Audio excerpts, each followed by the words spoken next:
Hey guys, welcome back to RHR Jen. I'm so glad you're here. We have such a good show for you today, and I can't wait for you to see it.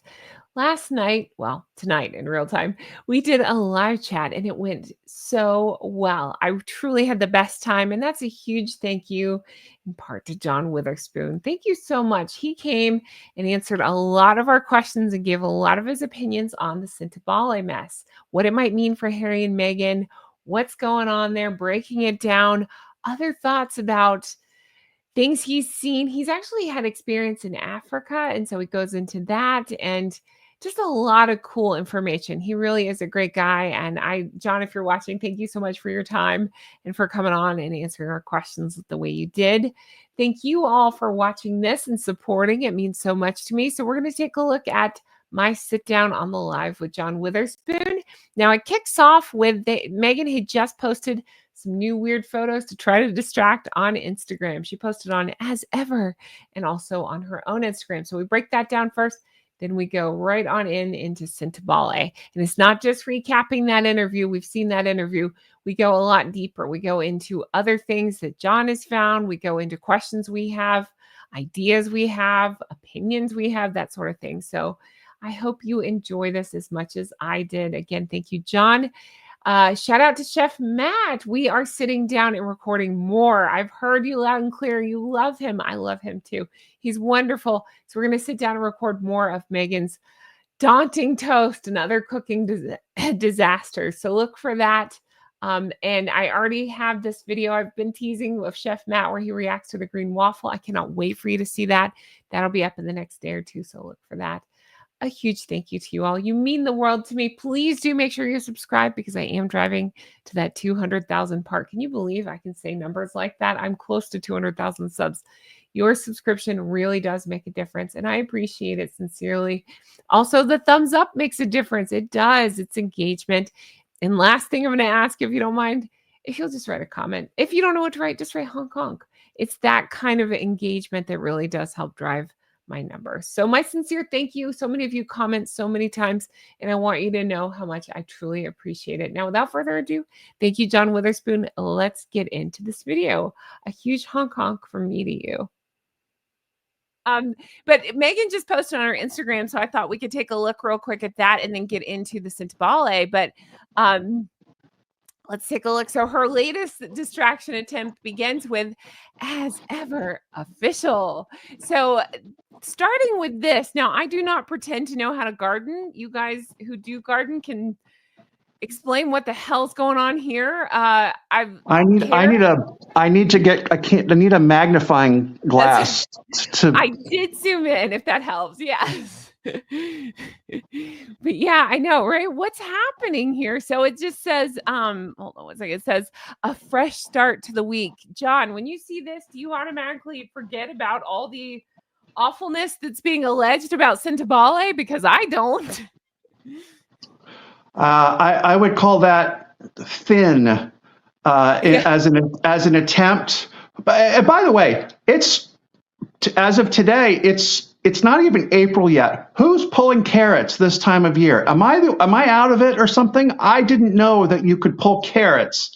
And if you do, this is kind of the result that I would expect, even in a warm climate like in California. But oh my goodness. I mean, are those even as big as her finger? That's kind of scary. I really cannot make sense out of it. It's funny. Everybody's freaking out in the comments saying, oh my God, that looks disgusting. Swamp carrots. Hey, swampland.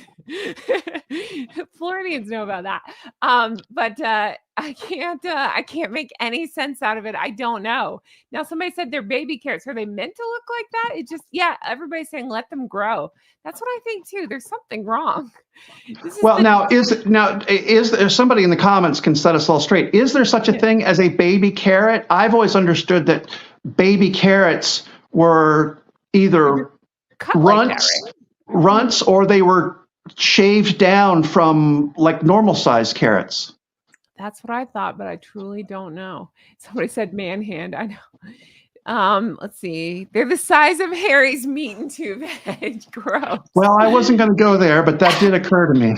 Same. She has a thing for teeny tiny. No, just kidding. And kind of orange too. So yeah, there's a pattern there as well. Gross. I don't know. I don't even pretend to garden, but if you, I'm reading. Oh, everybody's saying Ask Chef Matt. That's a good point. I don't know. I really don't know. People are calling them tiny gremlin carrots too. It just doesn't look right. And the other thing I noticed zooming in here, sorry, it looks like I'm like eye blanking the camera like Megan, but I'm trying to see this picture. I noticed that the it's fuzzy around, almost like parts were blurred. I assume that's for artistic effect, but I find it funny that more attention is paid to the way that the shrubs or whatever look around the carrots than the lemon pie she made yesterday. Or tart or whatever. I just think it's weird. Are you in disagreement with me? No, I agree. Okay. I agree.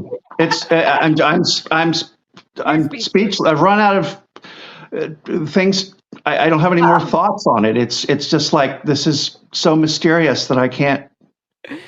Okay, so yeah, I gotcha. I guess Chef Matt has been in touch with a couple people and let us know that they're actually designed to be like that. Thank you, Chef Matt. I appreciate that. Thank you for letting us all know for that. Okay, so they are designed to be like that. Thank you. But still, I don't know. I just think if you're advertising that you're into gardening and you're showing off, I just don't think this is it. I think this is kind of odd. And this is supposed to distract us from what's going on with Sentebale. I think that's very odd. So that's the first weird thing that we got. And then we got this. So on Meghan's page herself, we got this post. And I would like to talk to you about this for about 4 hours, John, if you're up for it. So we'll zoom in and take a look. But the caption itself, I should have zoomed in. I don't think I did. Hold on. It says, "This is our week, as ever official, behind the scenes from the shoot at my house. Hi, Mia." So to me, I see that as like a clap back to everybody that said it's that wasn't even filmed at your house. Even we talked about, John, on a separate video about that Tracy Anderson. And and how she talked about, this is at my house or whatever. Whereas Meghan, my real kitchen. My real kitchen, exactly. See, one of us was paying attention. It wasn't me. So Meghan is clapping back, I believe, with this. But then let's zoom in and look. So I gotta give Spicy the credit here, because Spicy pointed out even her posture is smug. That's the same vibe I got. And if you zoom in and look at the dog trying to get attention, and then look at Meghan. She's just on her phone. Like, why would you pick this as your photo you posted? It's very bizarre. And then people are putting out jam on the table too. Oh yeah, I see that now. Go ahead. Especially for somebody who has said so much about the ills of being on your phone constantly. Yeah, exactly. You're exactly right. I know, as I'm on my phone, sorry, I had to write something, but yeah, no, you're exactly right. The dangers of being on social media and saying that she doesn't look at it or something like that. She'd made some BS claim before. Yeah. And no one can be sure that she is on social media, or who knows what she's doing. She might be watching a movie, but the bottom line is, you would think for someone who has been so outspoken about that she might pick something else or skip that picture. That's exactly what I thought too. It's just, it doesn't look good. And again, I'm no body language person, but like the off to the side, like in your inclination that if a dog or a child runs up to you, you probably put down your phone. But even if you don't, you're going to lean toward that animal and give it some love for a second, or pay attention to it, or what, especially if it's your dog, Right.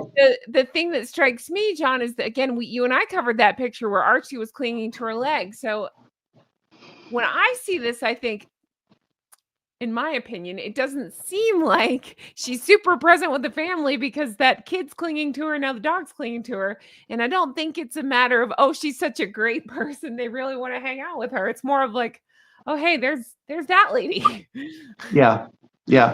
Just the Yeah, thought. I think it's an unfortunate choice of picture to publish. Yeah, yeah, I think so too. I think it's very weird, but again, it's a distraction attempt. So people are asking, why is the table set for more people if she's the only one sitting there? Exactly. And I don't know. I tried to zoom in and look. I almost wondered if, I'm surely not, but I wondered if that's Haz's, since she can't call him Harry, my husband's arm in the picture Hmm. next to her just to prove a point. But then, no, surely not. It's got to be just somebody working on the set or something. Because I didn't even notice the person. Sorry, I'm pointing the wrong way. In the front, it would be the back of the photo, I guess. See the white shoe down on the bottom? Do you see what I'm talking about? Over to the right Mm-hmm. side of the photo. Like there's Mm-hmm. somebody there too. I didn't even see that. So yeah, I'm guessing it's just people setting up the shot. She's on her phone and the dog's like trying to get attention. I don't know. Although somebody should go back. Somebody who has the patience and tolerance and who hasn't canceled their Netflix should go back and see if the patio chair and the furniture that she's in and the view, see if that matches what's in the cooking show. Into this though, so of course we know the key players involved, Hank and Skank, and of course we have the Dr. Sophie over on the far right, and I always like to spell her name just so I don't butcher it. It's Chandauka. She's a Zimbabwe-born lawyer, and we saw her on yesterday. I did a whole video about her yesterday. You can definitely check that out. She's fantastic. And yeah, I wanted to have you on, John, because I always enjoy your opinion on these things and your take on these things. And I thought we could just kind of have a conversation. You and I have been having an ongoing conversation about it. So I have some of our talking points. So if you feel like it, we can kind of just talk through some of the stuff and Sure. I'd love to get your take on it. So, I mean, just out of the gate, one of the first things you said was, how can Harry make this right? Do you, like we were talking about, how can he make this right? There is no making it right, but how can he get better, I guess, after this? I don't think there's a coming back from this necessarily, but like, so I guess in terms, I think we're talking about maybe in terms of if this is it for he and Meghan, how can he make this right? I don't even know if there's a way to answer that. I don't know. It's going to be really, really hard. Really, really hard.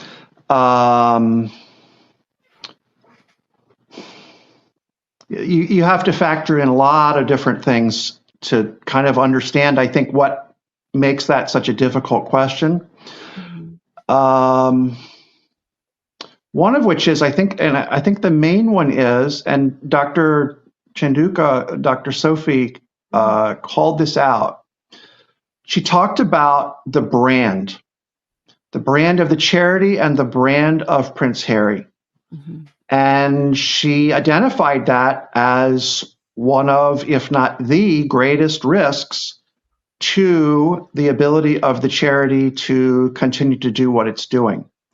And I think what she was really saying is he has gone from a person who used to elevate, for lack of a better word, our world profile, and he has now gone to a posture where he is actually dragging us down. And she pointed to some of that in her interview, her TV interview, where she talked about the apparent loss of sponsors. She talked about the year over year continued decline over a period of about 7 years, I believe she said, of receipts. And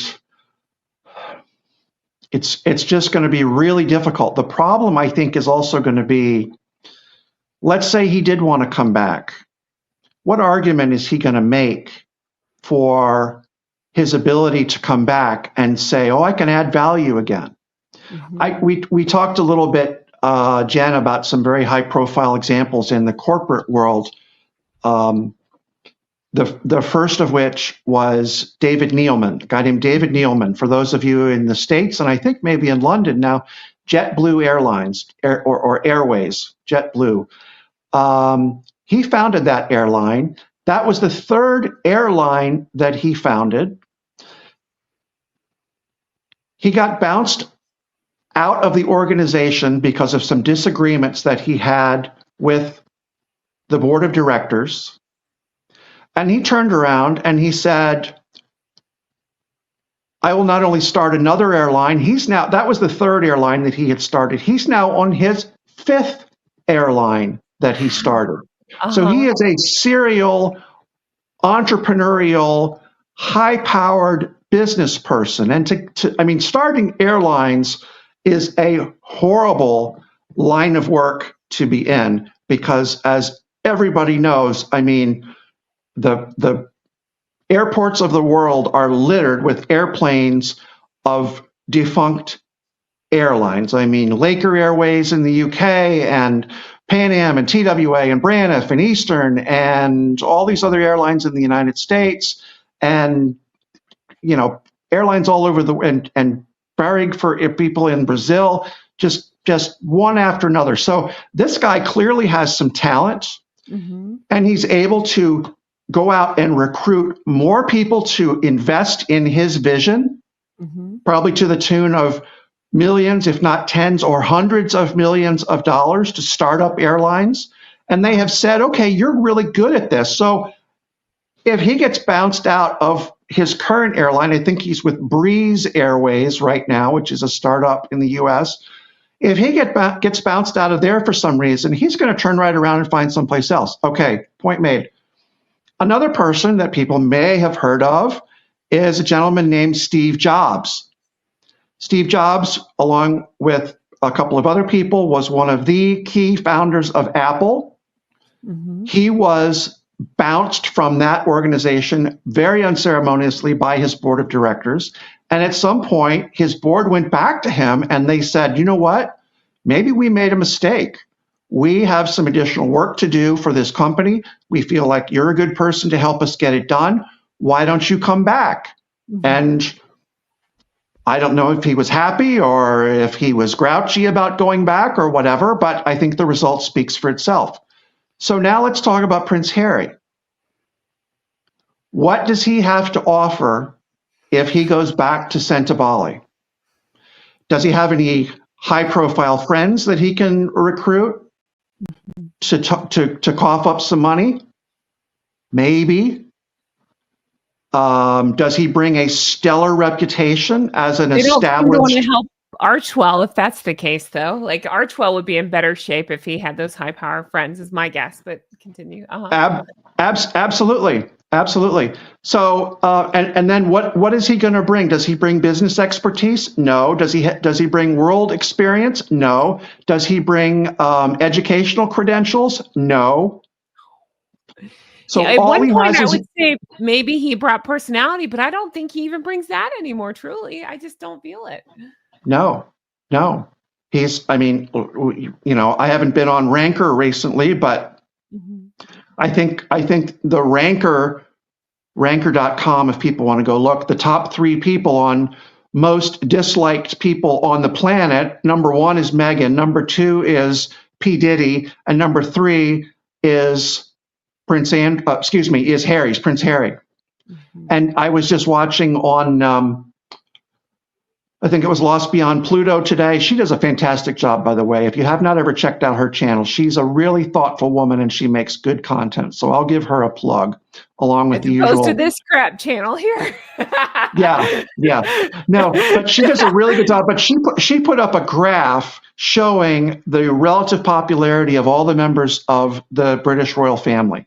And of course, Prince William is number 1. And Princess Catherine is number 2, and I think Princess Anne is number 3, and then it's King Charles, and then some of the other minor players, and then I think at the very bottom it's Harry, Meghan, and Prince Andrew. And Harry, I think, has a 21% approval rate, and then Meghan and Andrew are sub 20%, I believe.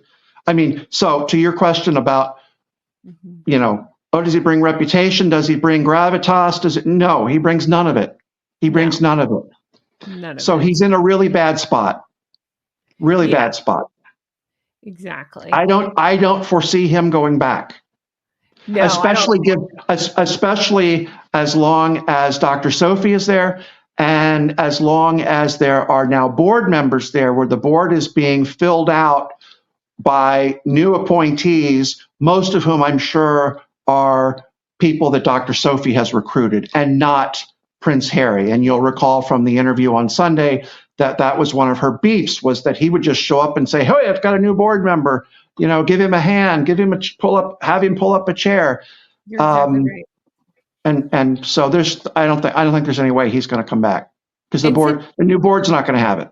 Yep. And since you brought that up, you made such a good point behind the scenes. If you want to talk about that, it sounds like, and we're just guessing here based on what Dr. Sophie was saying, probably that Harry, I'll let you say about the board. What did you say? Do you remember? It was probably Harry picking the board. Oh, absolutely. Well, and she as much as said that in her Sky News interview on Sunday. She basically said, not only have a lot of these people been on board for more than 9 years, which is contrary to the best practices and standards of the Charity Commission in the UK. A lot of these people apparently, or some of them at least, are original board members. So where they came from. Prince Harry worked the telephone and he dialed up all of these people and said, "Hey, I've got this charity coming on. It's to honor my mother. And would you please come on to the board of directors?" And they probably said, "Yeah, sure, we're thrilled." But things have obviously changed a lot since then. So the idea that somebody has been on a board of directors for 20 years is very, very contrary to best practices in terms of board oversight and managerial oversight. Not only do you get stale and you lose your acuity to be able to see things that may be creeping onto the radar screen, like this 7-year decline in funds that Dr. Sophie has been talking about, but you just become lazy and complacent. It's no different than driving a car for 10 hours. At the end of the 10 hours, there's no way you're in the same condition to drive a car as you were when you left your driveway that morning.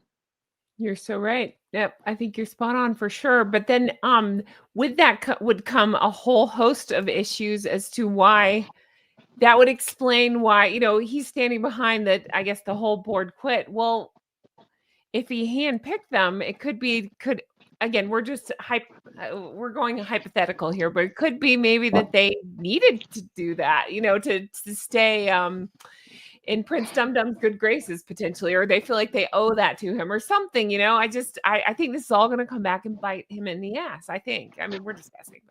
Absolutely correct. I think there are one of two scenarios are playing out here, and we don't know which one yet, but I think we're getting hints about which way this is going to go. Scenario one is that Prince Harry said, "I don't want to deal with this anymore. I'm out of here." And these other people said, "Fine, we support you, and one for all and all for one, and we're all going to go on strike together effectively and hope that the place goes to hell, and we're going to wash our hands of it." Mm-hmm. I think the other scenario is that the board members looked up and they said, "Uh-oh, this woman, Dr. Sophie, she means business. She's dug up some skeletons. And you know what? We're going to jump in the lifeboat before this whole thing sinks. We don't want to be anywhere near here when the bomb goes off." I'm mixing 6 different analogies, but you get the point. We are running for cover before things get any worse and before spreadsheets start to come out, some of which already have. You can go in the annual reports. And again, Pluto did this morning, where she went through the various years and compared the expenses and the profit and loss, the expenses and revenues and so forth. And I think a lot of those people probably woke up and said, "Gee, we really don't want to be around when when the house of cards falls down," if in fact that's what it is. That's so right. We have Stephen here, who always is so good at. He does a lot of research into companies, like especially with Harry and Meghan, and is pointing out that the grants handed out by Sentebale started declining in 2018, going from £1,000 down to 120 in 2023. So that's interesting to see the numbers fall. What kills me, and again, I'm just speculating here, but Dr. Sophie seems to have a real passion for this. including, I believe she herself picked up and moved to Africa. And she's from down there, but yes, I don't know if she's full time in London or where, but yeah. That's what I think in the interview, that's what she had alluded to, is leaving London and then going back to Africa is what she had said. And, but regardless, it seems to be something that's important to her. And then she points out that Prince Harry before last year hadn't been in like 6 years, something like that, 5 years. So I believe that's right. Yeah, it's interesting to see.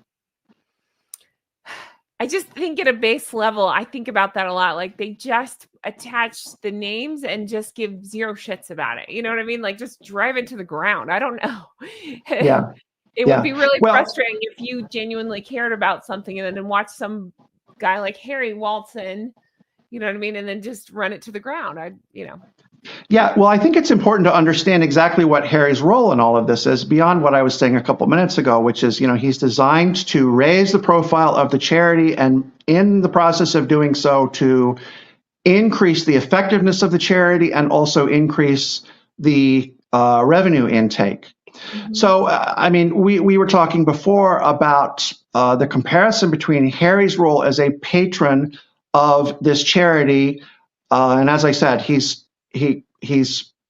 not on the foundation or articles of incorporation documents as best that I can figure out. He is not officially listed on their annual reports as a member of the board of trustees, meaning he does not have a legal ability to do things on behalf of the charity. He cannot sign a document, for instance, with board approval on behalf of the charity, like a member of the board of directors could.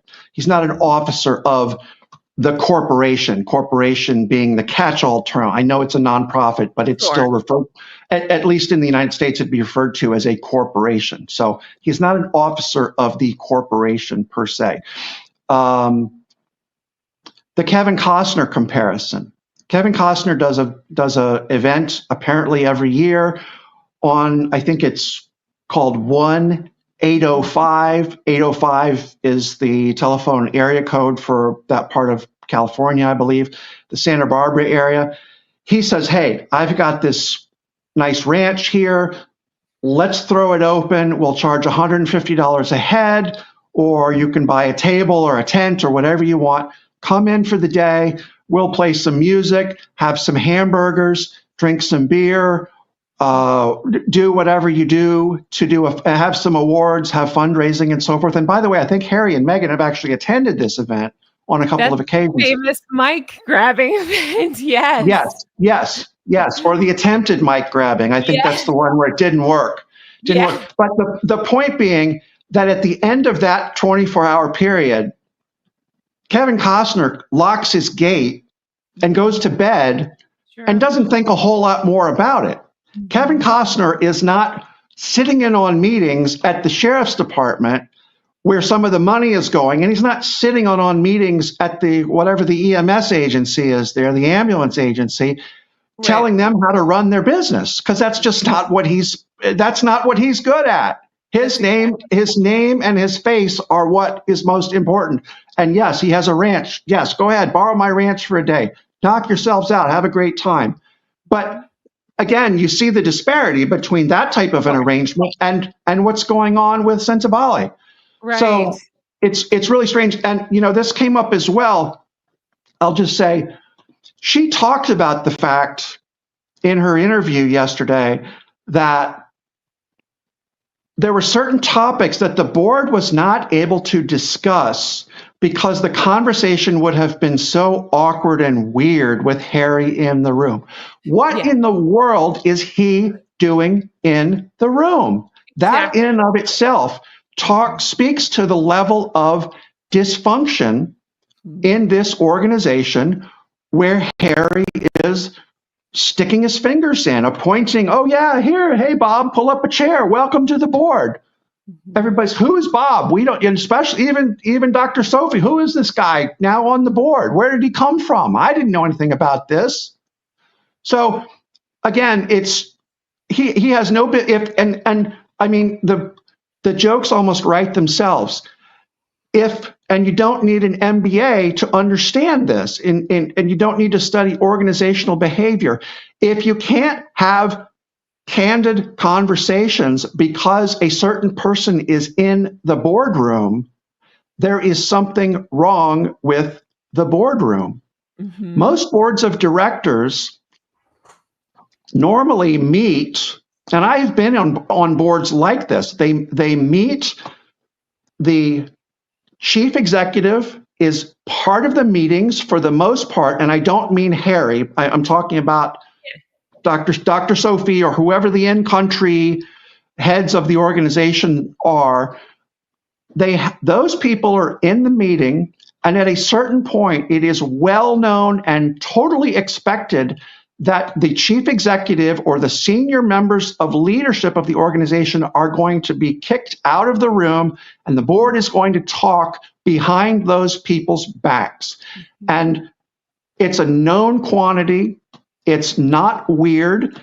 And in fact, if you have been doing your job as a senior executive, you don't have anything to worry about. Exactly. I was thinking the And same when thing. I have, and these meetings, these conversations about the senior leadership behind the senior leadership's back, they can range from soup to nuts about, so and so he wants more of a housing stipend. Should we do that? I've been in meetings like that where the executives leave the room and there's a conversation about this guy's doing a great job, but maybe he needs some executive coaching because he has a temper and he upsets people when things don't go the way he would like them to. Or in one case in particular, people said, and again, you'll notice the other day, Dr. Sophie was talking about risk assessment. Risk management is an enormous part of running every business. And in this particular instance, one of the identified risks was the CEO has put on so much weight that we are concerned for his cardiac health, because if he goes down with a stroke or with a cardiac event of some sort, we will really be in trouble. What are we going to do about that? That is not fat shaming or discrimination or anything. That is a valid conversation about a legitimate risk to the organization. And this person in question happened to be very effective in his job, but it would have been inappropriate for the board of trustees to just say, oh gosh, that's kind of an awkward conversation. And they certainly didn't have it in the room while he was there. And I think the way that it probably was handled, because I do recall that there was some consensus about, we really do need to have a conversation with this person about whether they are upsetting good employees because they have a little bit of a short fuse, or are we worried about this person that, his health is going to be an issue. And I think what happened was that the president of the board, who normally would talk back and forth very much, almost sometimes on a daily basis with a CEO, the president of the board went to this person afterwards and said, let me give you a debrief on what's going on. And these are the things. And by the way, yes, you want more car stipend or housing stipend or what? Great. We're going to do that for you. But at the same time, here are a couple places where we need you to work on some of these things. So, it's just one of those things. I don't think that Harry, again, as I said a couple minutes ago, this is a man who, by all accounts, had to be dragged across the finish line in high school, and through no fault of his own, grew up in a world until basically his mid-30s where he was living in a bubble. It was almost a case of sometimes you see these people where there are horrible stories where somebody has been, confined in a basement of a house or an attic from the time they were born for decades. And finally they get discovered by the police or whoever, and they have no idea, at age 30 or whatever, they don't even know how to go into McDonald's and order off the menu. Exactly. I'm not saying that Harry's in that situation, but you understand the point. Yes. Where here's this guy who was talked into by his apparently by his spouse, talked into quitting his affiliation with the British royal family and making a go of it on his own. He's simply not equipped to do it. Some of his behaviors, I suspect, as more and more information comes out about Sentebale, some of his behaviors, I think, are going to reflect his naivete, his lack of education, and his lack of worldly experience. I don't care if he flies on Learjets all over the place. There's something that you miss when all of your possible concerns are being managed by the so-called men in gray suits, and you are living in this bubble. And we already saw, even when he was in the bubble and the men in gray suits were around and were checking him on what he was doing, he was still out of control. That NAZI uniform he wore one Halloween, when he took his clothes off with a bunch of girls in a hot tub in Las Vegas. There's a whole list. And he is not, through no fault of his own. Oh, and by the way, add on to all of this, he's arrogant. He's been told he's the son of the King of England. You're fifth in line to the throne. At one point, he was second in line to the throne. You're the bomb. You're the greatest. You're wonderful. You can do no wrong. So he's arrogant, and then he has no protection around him. He has nobody looking forward on his behalf, and he has nobody walking behind him to clean up the mess. And the result is exactly what we see in Sentebale. It's tragic. It's tragic. He's pitiful. He's really pitiful. The result is Spare. I mean, look at that book. Yes, exactly. And you know what? I've said this before. I'll say this again.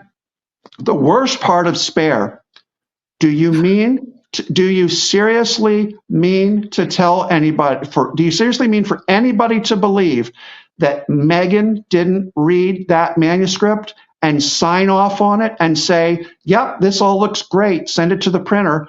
Whose spouse, when they write a book, doesn't actually read the book and say, honey, hey, page 53, this is a little weird. The blue, you know what? This is a little weird. Are you really sure you want to put that in there? Either she read it and signed off on it, or she cautioned him and he blew her off. And as we know, the rest is history. My opinion is option 3, read it, helped write it. Well, that's even worse. Yeah. Oh, yes. Yeah. Right. So absolutely. I mean, again, there are more than enough reasons to dislike Harry. I get it. I agree with a lot of them. At the same time, there is room to feel bad for the guy and to say, I wouldn't wish your circumstances on most other people. Yes, but it absolutely kills. And John, with all respect to you, it absolutely kills me. I can't say that. I don't feel for the guy. At this point, he's had more opportunities than the rest of us combined. Oh, yeah. He still chooses to be. He takes the prick route every time. So I'm past feeling sorry for the guy. But he doesn't know any better. That's my point. I get it. Through no fault of his own. He was raised by nannies. But so is Prince William, and Prince William doesn't act like that. This is true. But Prince William doesn't need to be, as I said, he does not need to have people walking in front of him, clearing the way, and he does not need people with dustpans and brooms behind him cleaning up the mess. Harry desperately needs that. And he's, of all the people who should not have shed those accoutrements of everyday life, Harry is the person who needs all of that stuff. And quite honestly, I bet if you had an honest conversation with Cressida and Chelsea, they would basically tell you the same thing. I was not willing to be this guy's, life coach looking forward, and his, nanny, whatever, nursemaid walking behind him, picking up the pieces he's like, I have a friend who has a daughter, and when she comes home from college, the joke is that she does not arrive home from college. She makes landfall. And that after she goes in like a hurricane, which is what the term for hurricane, she makes landfall, and that you have to leave the door open after she comes into the house because FEMA will be along within about 30 minutes of the time that she has darkened the doorstep. So that's kind of the way Harry is.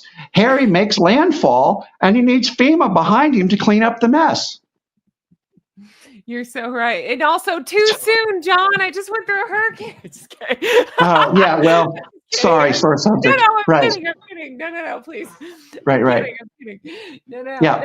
I deal with what I dealt with versus what the hell Harry does to people, so it's fine. Right. I can recover. Yeah, but no, I think you make such good points and you're spot on. I'm definitely not being contrarian with you. I'm on the same page with you. It's just there's two things that really bother me is when they dismiss Harry because we're used to the old Harry where he was a more likable guy. And there's a psychological, again, this is my psychology degree. There's a psychological things that happens to people where you want to see that person again that you once cared about, even if they're not theirs. So I think we're all kind of guilty of that sometimes, but oh my God, sorry, I just can't stand it. It's the shadow. How he treated Her Majesty the late Queen. Sorry, go ahead. Yes. No, absolutely. You're not wrong. It's the Schadenfreude of the whole thing. Schadenfreude being, the German word for basically taking pleasure in seeing someone have karma come around and bite them in the back. Right. And there's more than a certain. There's a big amount of Schadenfreude that surrounds Harry that. I think a lot of people, and that's one of the reasons why I think this conversation is worth having about Dr. Sophie's interview, because there are a lot of people who have immediately jumped on YouTube or, comment sections or Reddit or wherever it is, and, they immediately want the worst possible result for Harry, and I get it, and that's all fine, I suppose, in a certain way, but you can't. You have to be dispassionate about it. Otherwise, you're. I believe Dr. Sophie 110%. Okay, well, great. I'm happy, but at the same time, we're very early in the process. Which actually, we were talking again earlier, Jen, about a comment that I've made before. Is I've lost track of the number of times that I've gone into court, and you listen to an opening argument in a case of some sort. And the thought that goes through your head is, this is going to be a giant waste of time. This is a slam dunk. Why in the world are we here? It's so obvious what the answer is here. And then 10 minutes later, the other lawyer stands up and talks a little bit. And then you think, maybe I didn't have all the information at the start. Now I will say, we've talked about where's Harry's comment on any of this? Well, crickets. Yeah. Dr. Sophie has been very articulate, very thoughtful, very measured, very intelligent, very everything. And with two small exceptions, which I know we were going to get into, and maybe I'll just get into them briefly. Yeah. I think it's important, especially in the context of what I've been just talking about. One of the ways that you have to look, and again, this is, you go to law school, you learn really quick that you have to think this way. You have to look at what I want to call her Princess Sophie so bad. And so forgive me if I slip out and do that. Dr. Sophie. Okay. Okay, gotcha. I thought you meant Sophie, Duchess of Edinburgh, but I got you. Well, yes. Yeah. So I'm apologizing in advance for screwing that up. But when you listen to what Dr. Sophie said, I think it's important to put her comments into one of three buckets. The first bucket being, she talked about some facts. And facts are very easy to derive from numbers in most cases. She talked about, we've got this 7-year decline like that, which she has identified in the revenues. those, in the absence of some very compelling information to the contrary, those are extremely believable pieces of information. There's also information, for instance, which she has alluded to, but she has not yet provided receipts for. She has said in her interview and in this Financial Times article, she's talked about having some receipts in the form of text messages, emails, conversations with other people, phone calls, all these types of things. Those are also going to be very compelling if and when they start showing up. Mm-hmm. Then you've got things such as the BULLY allegations and the misogynoir allegations and so forth. The BULLY allegations. Yeah, the bull allegations. Yeah, the bull allegations. In particular, those are framed from her reference point, and they are subjective. And this is why we have trial by jury, because this is a type of thing where you need to put it in front of other people and say, do you agree that there was bull activity that was taking place here? If you agree, then you need to return a verdict accordingly in the totality of everything else that's going on. Okay. And then the last set of comments that she made dealt with misogyny and misogynoir. Misogynoir being a word that I think a lot of people have just come to be familiar with, meaning someone who has an intense dislike or, in fact, a hatred toward Black women. Mm-hmm. In order to lob an accusation of misogyny or misogynoir or sexism or anti-Semitism, in the absence of some very specific facts that back that up, such as, again, a text message where someone is referred to by a racial slur. In the absence of those types of receipts, an allegation of misogyny or misogynoir requires the person who's making the accusation to get into the head of the other person. And that's one of the things that you do in court, is that you try to draw this person's views out and to say, you know, you've been accused of being a misogynist or a misogynoir. Let's try and understand, do you feel that X? Do you feel that Y? Do you feel that Z? Have you ever accused someone of, have you ever used, for instance, the N word or whatever it is? Those are potentially problematic, but they need to be developed more.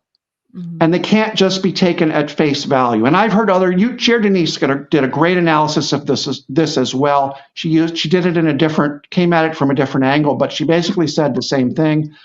And it's very important to keep all of that stuff in mind. And it's way too early to try and parse out all of the details that are going to come out. The UK Charity Commission is looking into this. There may or may not be legal action, a lawsuit, whatever it is.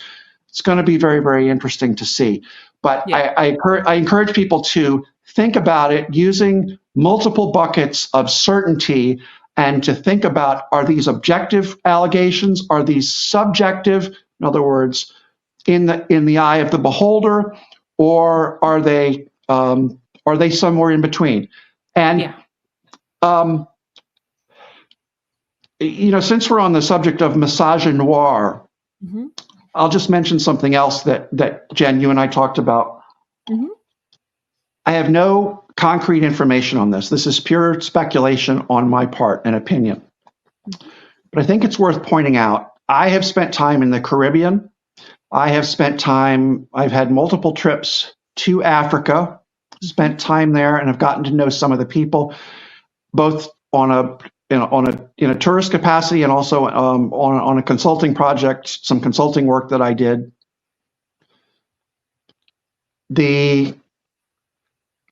Would you mind if I share some of the pictures while you tell us? No, please go ahead. Okay. Please go ahead. Yeah. Guys, he brought pictures. We have pictures of John in Africa, but please I brought continue. receipts. Yes, I brought Yes. receipts. And take a look at this handsome man. Oh, that was taken in Kenya. There you That was go. on the Masai Mara, which is a game preserve, That's very yeah, cool. a couple hours from Kenya. There you go. So yeah, there's me. Uh-huh. And there's also me. I'm in the front row, second from the left with the bucket hat on. And So those wait, are you're not some. elbowing to get in the middle of this picture? What? Yeah. I am not. I am not. But those people behind, those are members of the Maasai tribe. Those are basically people that they are natives. Obviously, they basically live a nomadic hunter-gatherer type of existence. Uh-huh. And it's a very matriarchally, is that the right word? It's a matriarchal society. When you go into a group of people like this, the women rule the roost. In large part because a lot of the men, you can see there all the women. There are no men in that picture. That's because the men are off hunting, and they hunt. They wear. I mean, literally, you can laugh and say, "Well, gosh, those people look like they're wearing blankets." They are wearing blankets. That's their garb. And the men hunt out in the bush literally by throwing spears. That is how they do not use bow and arrow. They do not use firearms. They don't use traps. They literally run after wildlife and spear it by throwing a spear at it, and then they bring it home. And by the way, I think I mentioned to you, Jen, if the woman who's running that village says, go out and don't come back until you have 400 kilograms of antelope or waterbuck or whatever it is, you better believe they don't come back until they've got 400 kilos of whatever they're supposed to have. Mm-hmm. So anyway, the point of all this is that the gender relations in Africa among African men and women are very different than in what the Africans refer to as Europe, which is kind of a catch-all for the rest of the world outside of Africa. They referred to me repeatedly as a European. I'm like, okay, it took me a while to figure out. It's like, I'm from the United States. Okay. Uh-huh. I flew here from Detroit. I'm not a European. Well, fine. Nitpicking. They don't care.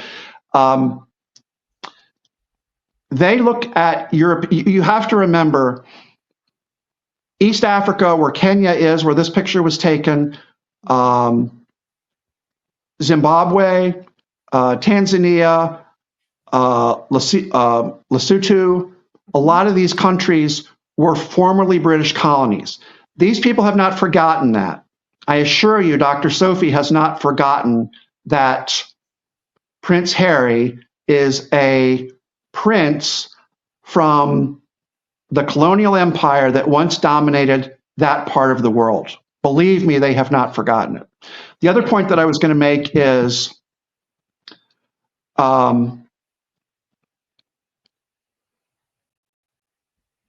Meghan's 43% Nigerian antics. I would wager that was those comments about, oh, I'm 43% Nigerian. I would wager that those were offensive comments to a lot of people in Africa. The reason being that Africa is still a very tribally oriented continent, even in spite of the boundaries of these various countries having been written in and drawn in some cases by the colonial powers. And this is why you end up with these horrible wars that you hear about on the news once in a while, because these tribes go at each other, even though it becomes a civil war for all intents and purposes. And the point I was going to make is, if you are African, there's no 43% anything.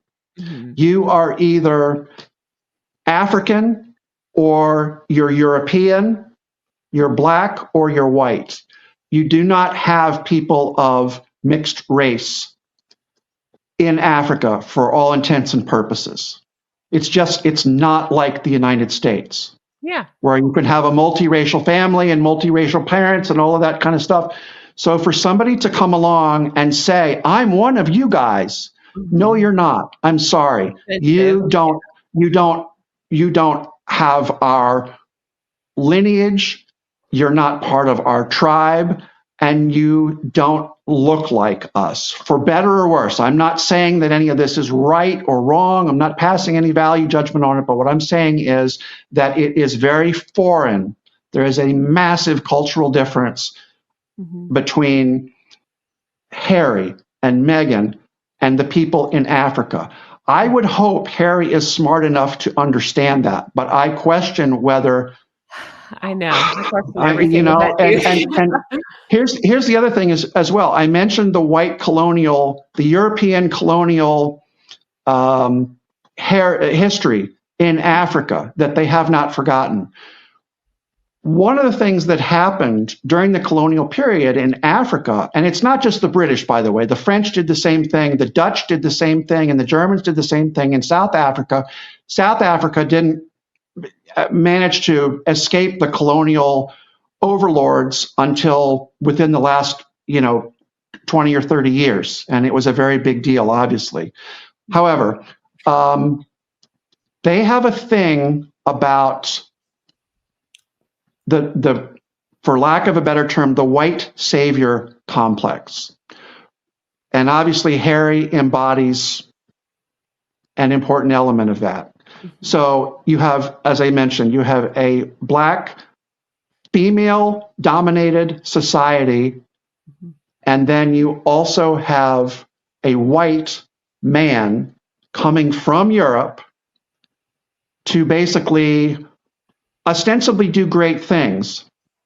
And I have no doubt that he has really good motivations and so forth. But at the same time, in the back of all of these people's minds, and I'm sure in some way and shape and form, in the back of Dr. Sophie's mind, there is a suspicion, there's a resentment, there is something that just makes things awkward. By the way, in this picture, I'll just point out here, the consulting project that I was doing with the other people on the team there, the people in the front, it was a healthcare related consulting project. You can see there that I was wearing a white shirt. I lost track of the number of times that someone would come up to me and they would tug on my shirt sleeve and they would say, doctor, can you look at my whatever on my arm, or I've got this thing on my head that won't heal, or my toe looks weird. And finally I turned to somebody and I said, what is this doctor business? Constantly, people are calling me doctor. They said, you're a white guy, you're speaking English, and you have on a clean white shirt. In the eyes of these people, that can only mean one thing, and that is that you are a physician. I was like, thank you for telling me that. I will not wear my white shirt out in these rural villages anymore. One of the things I'll just give you, and if you have other questions, Jen, let me know. But I'm just kind of rambling stream of consciousness here on other things that I know we talked about. I want to pick up with this Africa thing. I had one more point on that, but please, if you're on that still, or are you changing gears for things? Well, I was just going to shift gears a little bit, and I was going to elaborate on the difference in the mindset between what most people think of as their, again, Americans, Europeans, people in the developed world, what they think about what constitutes a normal life and what these people in these developing countries in the southern part of Africa, what they think is normal life. And by the way, I don't mean to put down any people. All you have to do is look at Dr. Sophie and say, this is a smart woman. She's wealthy. She's educated. She's attractive. She's all of that stuff. Yeah. I'm not saying that everybody who lives in Africa is running around with a blanket on and throwing spears to catch their dinner. That's not it at all. It's a very, very wide spectrum of existence. And some of the cities in Africa, I mean, you go to Johannesburg, you go to Cape Town, where I've been, you would be hard pressed to think that you're not in Western Europe, in France or the UK or Spain or where, in Holland, wherever it is. But what I was going to say is, for instance, you get on, it is entirely conceivable, for instance, in Nairobi, where I also was, you will see people sitting at the bus stop, waiting for the bus to come by with a live chicken in their lap to take home for their family for dinner. Why do they have a live chicken in their lap? Why are they taking a live chicken on the city bus? Because they don't have a refrigerator at home. And to kill the chicken at the market and drag it home dead on the bus would be effectively poisoning their family with salmonella or, botulism or you name it, any of that stuff. So there's that.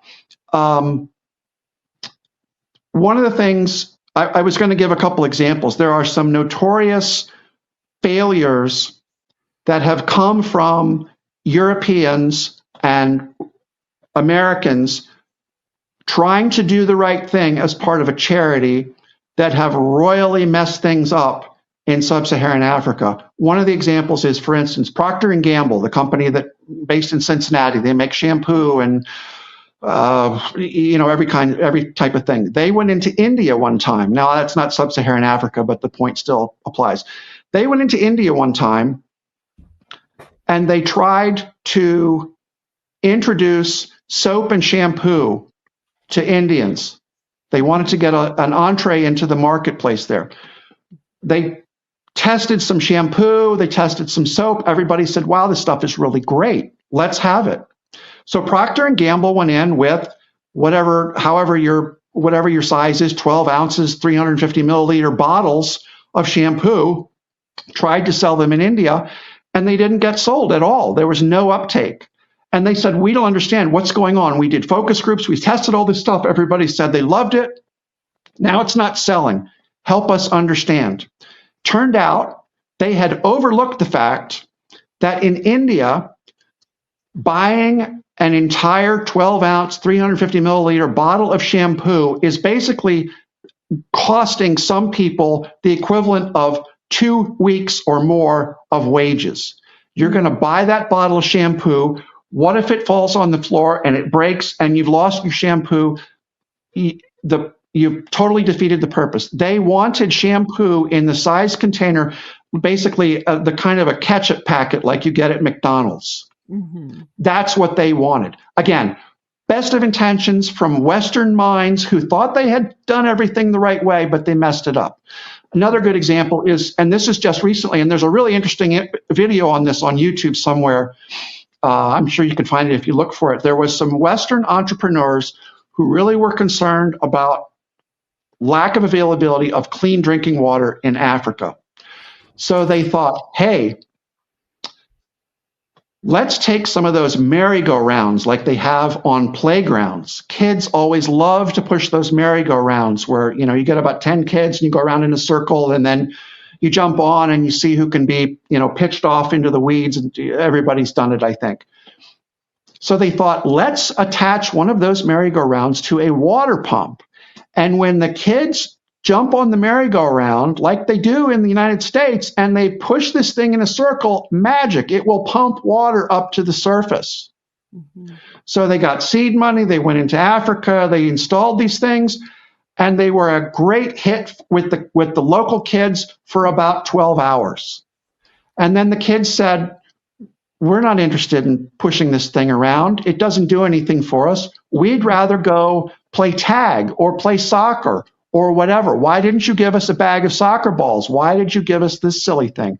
So then what happened? Then the local village people had to trudge along behind this thing and push it to generate water, to pump water from underground, when they would much rather have had one of those pumps like you see on a farm all over the place, where you just, anyway. It's a hand pump. So you get the point. The best of intentions by well-meaning people who are not from wherever can really go off the rails in a spectacular fashion. I would not be surprised if there's not some unspoken but substantial concern about, again, the White Knight in the form of Harry trying to put his influence on stuff that's going on in Africa, maybe in conjunction with the in-country people's thinking, maybe at odds with the in-country people's thinking. And don't get me wrong, if you come up with a really good idea and they like it, they're all in. But if you come up with something that doesn't quite work right, and again, I have no knowledge of exactly what the pros and cons of actual on-the-ground, feet-on-the-ground operations are of Sentebale, but it's entirely conceivable that they look at a guy like Prince Harry and they say, you know, he's really fun, he comes around, he takes pictures, you know, he plays with the kids, everybody really enjoys his company, but the other thing I was going to say is, if you've ever been in sales, there's a very strong sentiment toward what have you done for me lately? Your boss, your sales manager does not care whether you hit your number a year ago or in the case of Sentebale, 7 years ago. Your boss wants to know what you did last week and what you did yesterday. So for somebody to be a relative absentee patron and for somebody to maybe have some less than stellar, less than productive ideas, you know, it's just a recipe for trouble. And that's what we've seen. I totally agree with you. So well said. And I can tell you the chat's been going crazy over everything you said and wholeheartedly agreeing with you and spot on. Somebody had asked, I heard you say consulting work. They were asking, were you there for any kind of charitable situation with there in Africa on one of your trips, or was it consulting? I was, and I'll just give you some of the basic details of it. One of the big problems in the developing world is preventable blindness, and that sometimes takes the form of just getting people a pair of eyeglasses, and in other cases that takes the form of dealing with cataracts. And there are any number of reasons that you can develop a cataract in the developing world. One of them is the reasons that people in anywhere else in the USA, in Europe, Australia, wherever, you know, your cataract just gets cloudy. There are cases, though, in a place like Africa where there is a condition called river blindness, where you get dirty water in your eye and there's a parasite or something that gets in there and it destroys your cataract, and then you can't see. So as some people probably know, one of the ways that you deal with cataracts is that you go into an ophthalmologist and they make a slit in your eye. They extract your cloudy cataract, and then they take what they call an intraocular lens, which is it's a fancy word for saying it's like a glorified contact lens, and they insert that into your eye and they put a couple of little stitches in, and then you're good to go. This project that I was on was designed to figure out India, for all of its shortcomings, also has some very progressive, very effective businesses and NGOs and so forth. There is a nonprofit eye hospital in India which had a very effective, high volume, low cost model to do these cataract surgeries in other parts of the developing world. And they were very interested in exporting this assembly line method of doing cataracts to other places in the world. So our job was to go into Kenya and evaluate the current state of the eye care system there, such as it is or was, and to determine whether it would be a good fit for the importation of this model from India, where basically the way it was going to work in Kenya was they had these eye clinics out in rural areas, and that's where people were tugging on my shirt and asking me if I was a doctor. You would go out and evaluate these communities in rural areas, and they would say, if you can't see, come in here. We're going to look at your eyes. We're going to figure out whether you're a good candidate. Can you be saved? Can your eyesight be saved, or is it completely shot? Blah, blah, blah. And then if you qualify, we're going to put you in a van. We're going to drive you to Nairobi, take you to an eye hospital. We're going to set you up as part of an assembly line where literally they have 10 or 15 patients in the operating room at the same time. They're doing these eye surgeries one after the other. The doctor is moving from patient to patient to patient. And when he gets to the end of the row, they have replaced all of these patients behind him. So he's whipping through these surgeries at an incredible rate and at an incredibly low cost. I think they were able to do these surgeries for something, this is a couple of years ago, but this is for less than $25 an eye, I believe, which if you've had cataract surgery in the US or in Europe, you know that you're paying a lot more than $25 an eye to have your cataract surgery done. And another funny story that I just remembered from that was that when we saw these surgeries being done, and this is actually one of the places I kind of got in trouble for being quote unquote European, people were saying the doctor that is doing these eye surgeries has no shoes on. He's got scrubs, he's got his, PPE, hat, gloves, the whole deal, whole 9 yards, but he's not wearing shoes. That's disgusting. That's gross. It's unsanitary. That's a problem. You got to do something about that.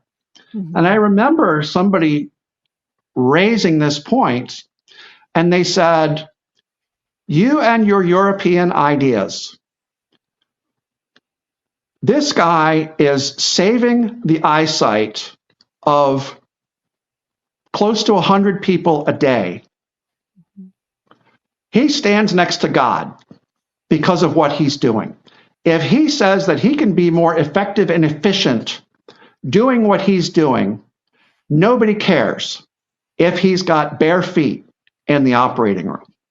And that was really one of those, again, aha moments, just like some of these other instances I've been talking about, where it's like, you have to radically shift your perspective on what is normal and what sacrifices and what compromises you're willing to make.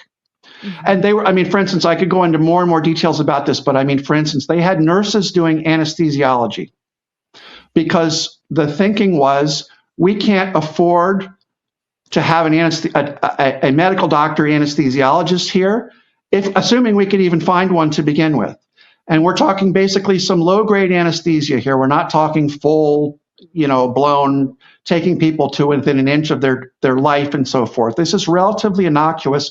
If we can train a nurse to do the anesthesiology, then that's what we're going to do. And the doctor can supervise if there's a problem. The nurse can call the doctor and say, hey, this guy's not waking up or whatever.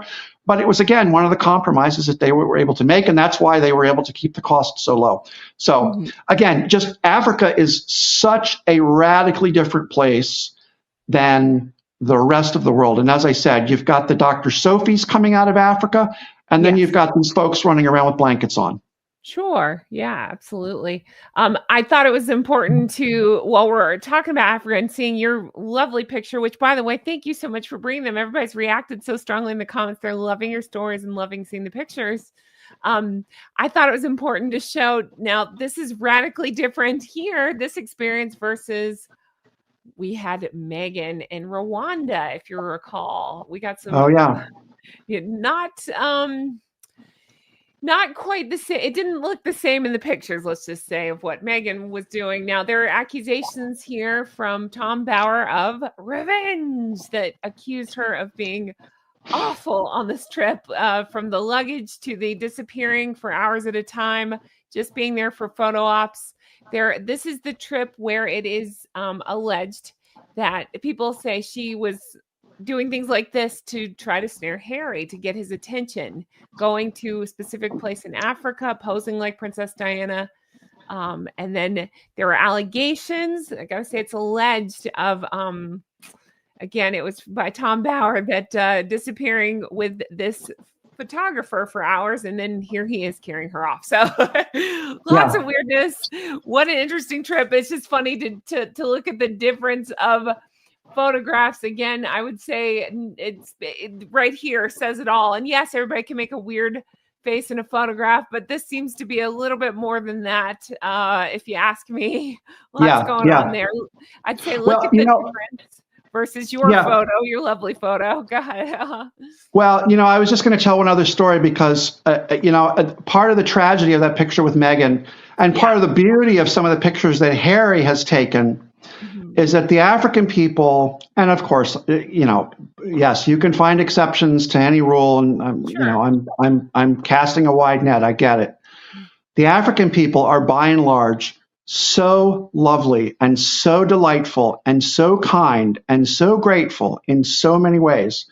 I can't stress that enough. The one of the huge tragedies that kind of breaks my heart about the Sentebale situation, it just pains me to think that the people who that charity is helping might somehow not be helped as much because of some screw up on Harry's part. And let me just give a quick example of the kindness and the just sort of wonderfulness of Africans. When we, as I said, we flew from Detroit to Amsterdam to Nairobi on Northwest and on KLM.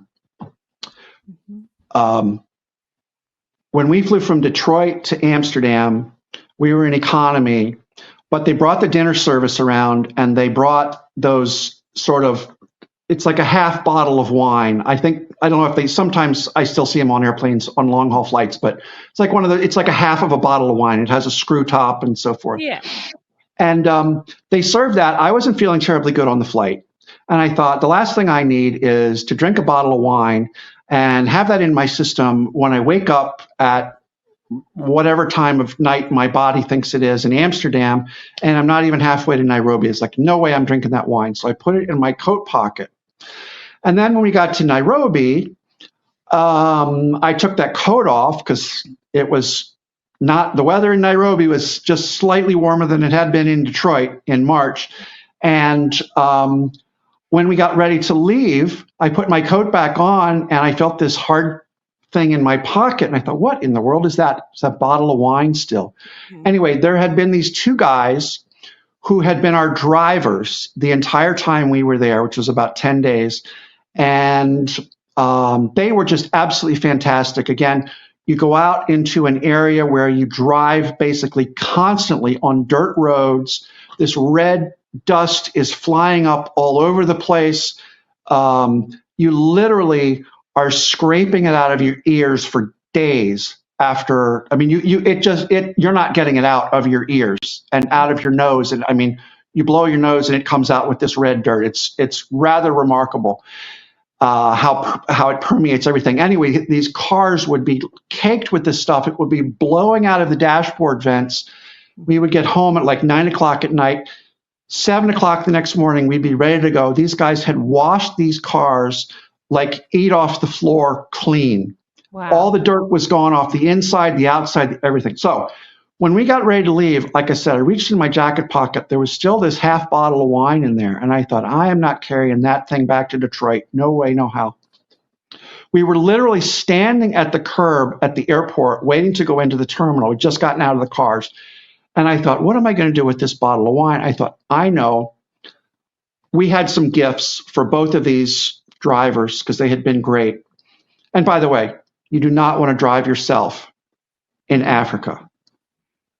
You learn that really quick. You get in a car in Africa, it's bad enough. You take your life in your hands, and you spend the entire time when you're driving like yanking on the seatbelt to make it tighter and tighter because you have this paranoia going through your head. Anyway, we were giving these guys these gifts. I had this bottle of wine. I said, listen, you guys need to decide among yourselves. I've got this bottle of wine here. And it said, the thing that was so funny was on the label, it said, California wine bottled exclusively for Northwest Airlines. Uh-huh. I gave it to this guy. They decided among themselves. And one guy said, well, the guy said, look, it's going to be your anniversary next week. You take it and you take it for your anniversary. Guy was absolutely thrilled. He held this bottle of wine like it was a newborn kitten or a puppy or Oh, something. And he looked at it and he goes, I've never had California wine before. And I said, look, just promise me you won't drink it in the car. Don't yeah. open it until you get home. Oh, no, no, no, no. I have a special occasion. I'm going to surprise my wife with this. And he read it and he elbowed his friend and he goes, look, it says bottled exclusively for Northwest Airlines, as if that was, the height of fanciness. And I was kind of like, you know what that means? Bottled exclusively for Northwest Airlines. That means those are the grapes that fell on the floor and they swept them up and they made wine out of them. That's what that means. So don't be too impressed with the specially bottled Northwest Airlines red California wine. But anyway, again, the reaction of that guy was just so typical. We gave presents to the porters in the hotel where we stayed, the front desk clerk in the hotel, people that made us good pizza, all of that kind of thing. And people were just so moved and so grateful. And so, as I said before, one of my fears, and I hope it doesn't come to pass, but one of my fears is that the people in Africa that Sentebale was helping are somehow going to be not helped as much by all of this foolishness. I really hope that doesn't happen. I hope the same. All I can hope is that, Dr. Sophie seems to, again, we're just coming in on this, but she seems to truly care about it. So hopefully it remains in good hands and that remains the priorities, helping people as it has. Yeah, that's all we can hope for.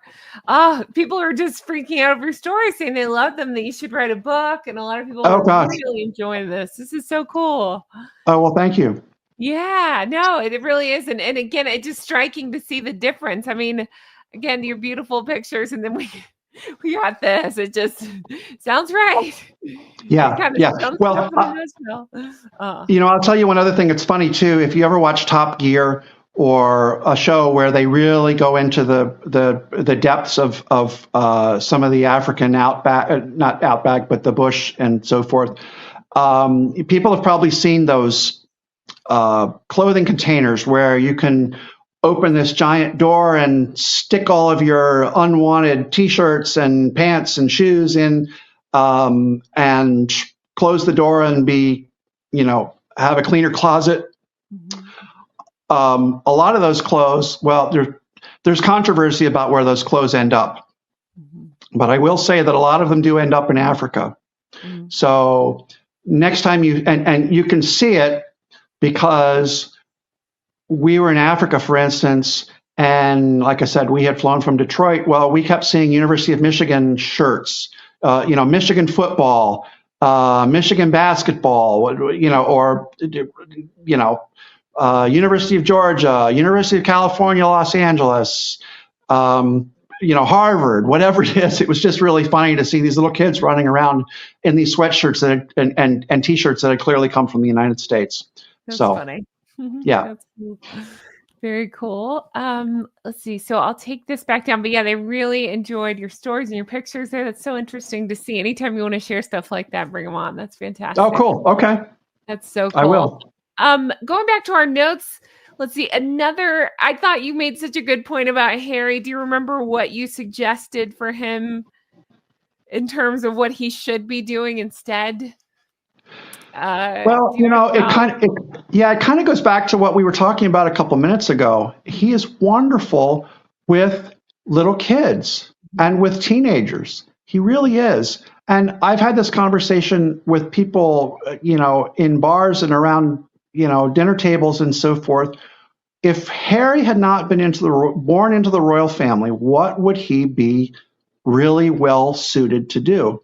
Mm-hmm. And in the area where I live here,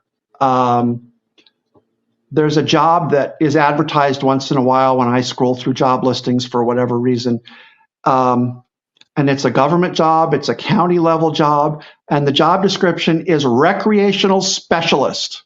Only government could come up with a name like recreational specialist. I was thinking that, yeah. But recreational specialist is basically a playground supervisor. He would be fantastic doing that. And I'm not trying to put him down by saying that, but what I am saying is that it is such a clear and obvious match with his most recognizable skill set. Mm-hmm. Or he would be a wonderful elementary school teacher. Can you imagine how great he would be? They would He outpace him. yeah, but at the same time, he would be absolutely beloved by the kids in his class. Or, and it's a shame, but he can't have that job because he doesn't have a college education. That's part of the tragedy. So, he would be doing, I think, a blue collar job as a, somebody said, oh, he would maybe be good as a bricklayer or something, and somebody else said, no, he's not motivated enough. Manual labor, yeah. Yes, the other people on the crew would toss him out of the truck. They'd break his necklace. Yeah. Right. So it's just there's a tragic aspect to all of this. But that recreational supervisor or recreational specialist, and it's even worse than that. It's recreational specialist grade 1, recreational specialist grade 2. I have no idea what the difference between grade 1 and grade 2 is, but we have the same thing. Like you can be police officer grade 1, police officer grade 2, sergeant, lieutenant, captain. But so there's some hierarchy to it. But yep, absolutely. And then something you and I had discussed offline, I'd love to have a conversation about is Meghan's surprise appearance. You had some thoughts on that. If you guys don't remember, that was what Dr. Sophie alleged, is that this was not announced that she would be at this charity event.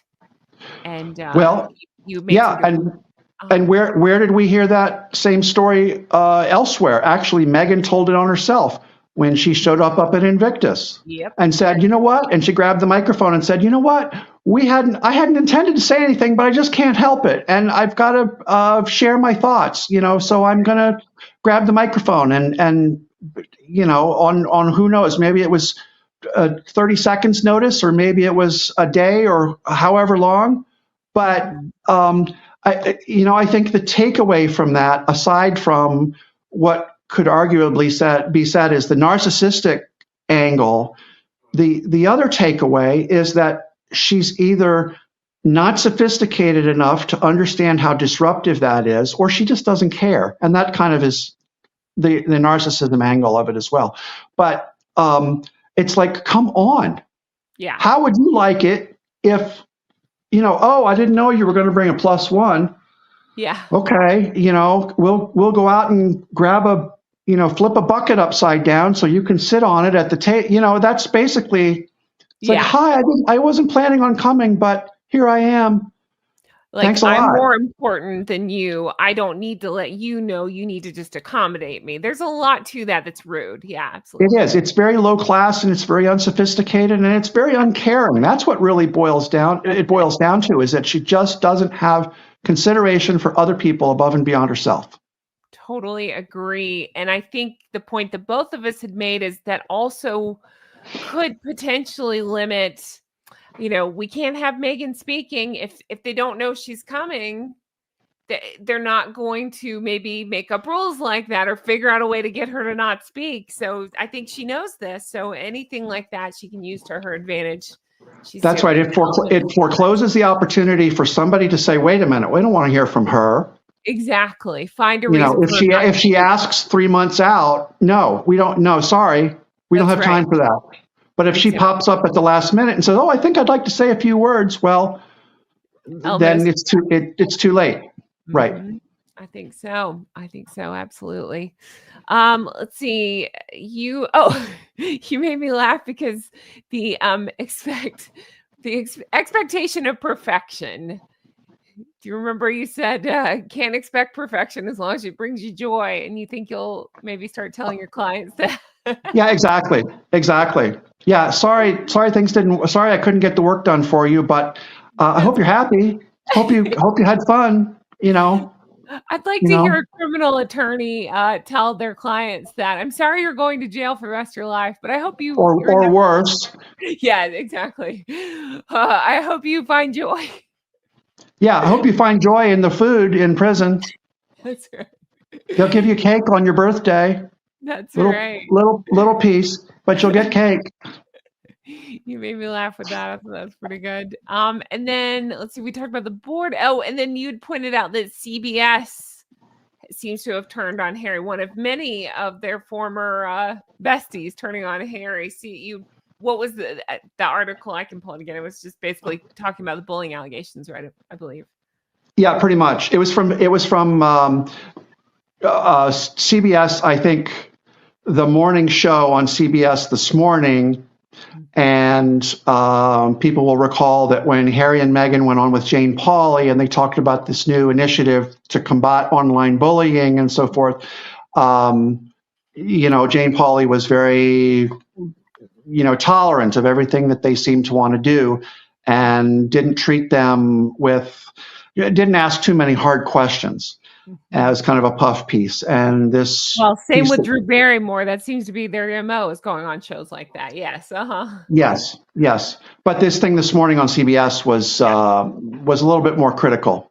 Yeah, that's true. Yeah, it's interesting to see them twist or to turn like that. I think the big thing would be is if People Magazine turned on them, because that seems to be their only there's absolutely. I mean, Vanity Fair, Hollywood Reporter, the list is endless of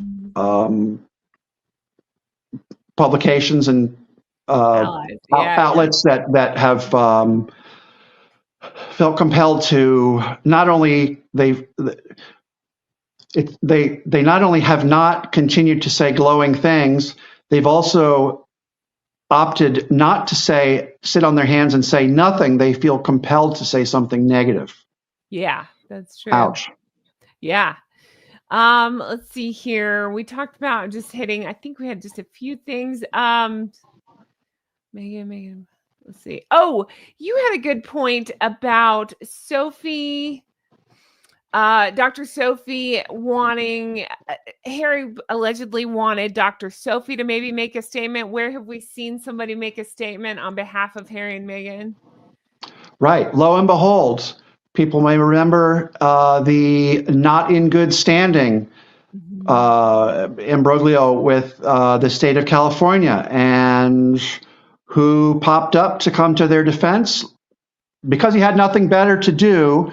Gavin Newsom, the governor of the state of California, the fifth largest economy in the world, he decided that it was the best thing to try and run interference for Harry and Meghan's problems. Imagine that. So have a press conference. Yeah, absolutely. Such a good point. Right. So yeah, very bizarre. Yeah. So if you guys missed that, what was claimed is Dr. Sophie is alleging that Harry had asked that she put out a statement based on this incident, where it's over here. He basically, from what I understand, is that he wanted Dr. Sophie to say there was no beef between her and Meghan, and she said, "I will not be doing that." Which I was like, "Yes, good for you, Sophie," because she was spoken to like a dog. I can't get over that. Like, that's so ridiculous. But anyway, but yes, we've seen people like Gavin Newsom and others come out, in defense of, to the point of holding a press conference of Harry and Meghan, and you've got to wonder what's going on behind the scenes. Is Harry contacting anybody he can to give speeches or whatever, give kind words about Meghan? Like, how? I don't know. It's just ridiculous. Absolutely ridiculous. Instead of changing their behavior, they expect the whole world to work around them. Well, yeah. I mean, what would H.G. Tudor have to say about it? Narcissism 101. Mm-hmm.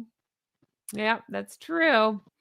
And then we talked about UK Mother's Day, calling it tradition. That was something I was talking about right before you jumped on, the Mother's Day tradition. Which, by the way, John, did you want to go ahead and talk about that? This was actually you that baked this dessert. No. I will not. I will not take credit for the crap. Yeah. For the burn marks, for the scorching, or I don't know. Those lemons look a little Chewed up, pre-used. Yeah. They look like they were. Well, all right.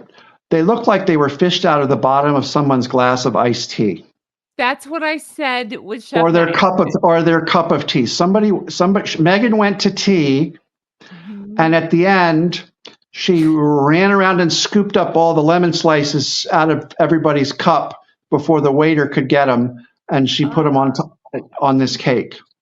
That's so funny. That's what Chef Matt and I were laughing so hard. He said, if I served this, I would have had to fish it out of everybody's water glass at my restaurant. Did he say that? Hey, great minds think alike. That's right. See, you're in good company. That's funny. Oh, I and mean, then and how? I mean, I don't know. I've never baked that. Look, if she took the time and effort to bake that, good on her. At the same time, would I have and she probably did a better job than I would have. However, would it have would I have taken a picture of it and flashed it to 3 million people or however many Instagram followers she has? No. no, not at all. Oh, it's just silly. But then the other thing with that was calling it tradition. This is a tradition. Oh So, yeah. John, what's something Passed down through the millennia from our ancestors who came down from, Moses brought the first lemon cake down from the mount with the 10 commandments. Nobody knows that, but it's the tradition.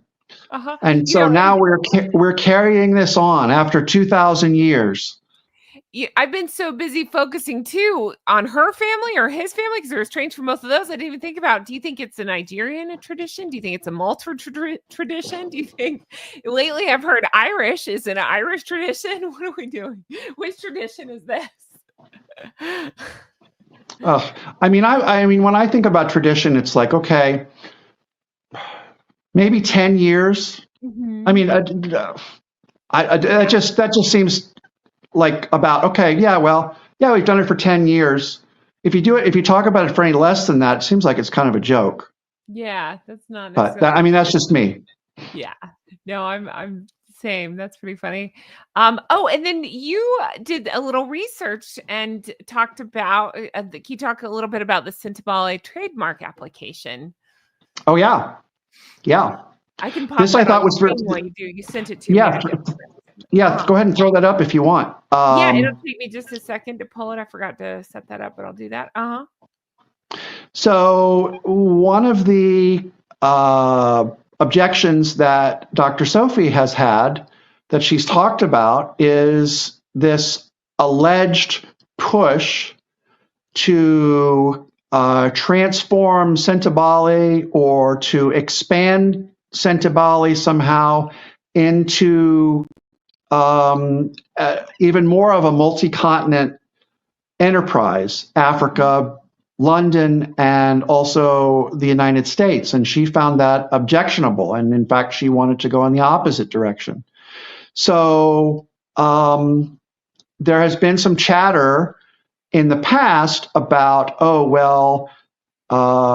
Sentebale has applied for an American trademark, but no doubt at Harry's urging, but it's gotten screwed up somehow and it's been deflected. Well, it turns out that the problems with the trademark were speed bumps, basically.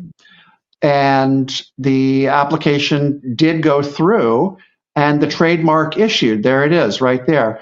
It issued back in late September of last year, I believe it was. Yeah, okay. And so they arranged to have different types of goods and services covered by this trademark. And I just think that's interesting because it reinforces what Dr. Sophie was saying about, these allegations that, we're all of a sudden trying to spread our wings and become this worldwide entity when we really have no business doing so. And here it is right on paper showing that, in fact, those steps were taken in anticipation of trying to, morph this charity into something that, at least in Dr. Sophie's eyes, it was not capable of becoming. Yeah. I guess at the time when you first brought this to my attention, I thought, is this Harry assuming because he didn't like Dr. Sophie, he could just get her out and take it to America? But I guess that doesn't really make sense because she's still on the board. It wouldn't be an immediate ousting, although Harry's pretty stupid. He might think it would be. So I don't Yeah, know. I couldn't make sense out of it.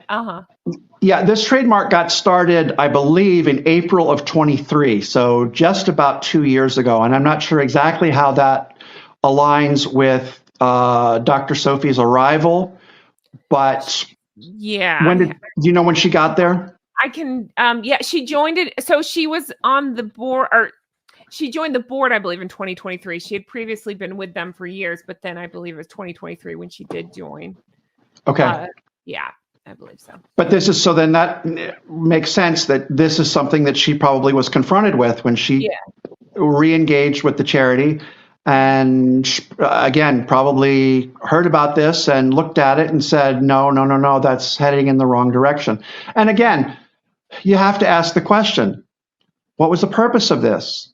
Mm-hmm. Is this so that the charity can reach a wider donor base, which Dr. Sophie apparently believes is not necessarily important, because she has said that she wants to make the fundraising more Africa-centric and less European-centric, to say nothing of less North America-centric?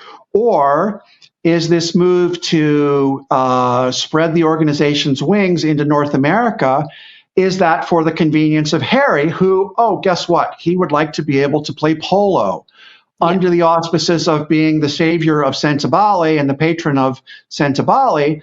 And really the only thing that he knows, other than working with children, is playing polo matches. Mm-hmm. And so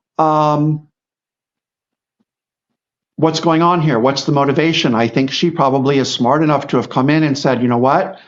I know what's up here, and I'm not going to stand for it. I'm not going to tolerate it.